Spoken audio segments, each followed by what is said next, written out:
what's backing up a little bit? What's caused such huge spikes, especially in the natural gas prices that we're seeing?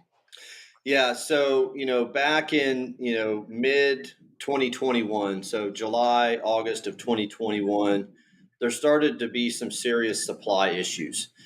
A big part that drives natural gas prices is the weekly storage report, and that's published on EIA.gov, which is actually a great reference for customers across the country.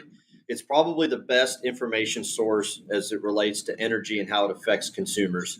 So if you're ever interested or if you're looking for some information, I highly recommend going to EIA.gov, and there's a lot of information they can look at. But the supply numbers started to really decline rapidly.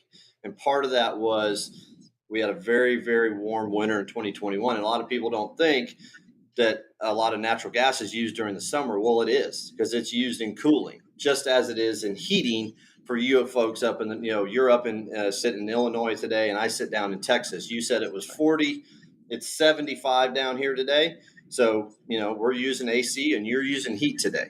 And Correct. so when those numbers of really started to decline, that was a first piece. Then we started sending a lot of gas out of the country with liquefied natural gas, which is another one. Then you started hearing about the war in Ukraine.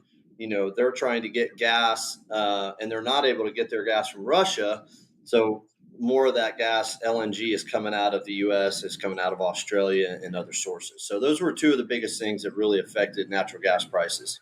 Sure. It's certainly kind of a perfect storm of factors converging within the last year or so, for Yeah, sure.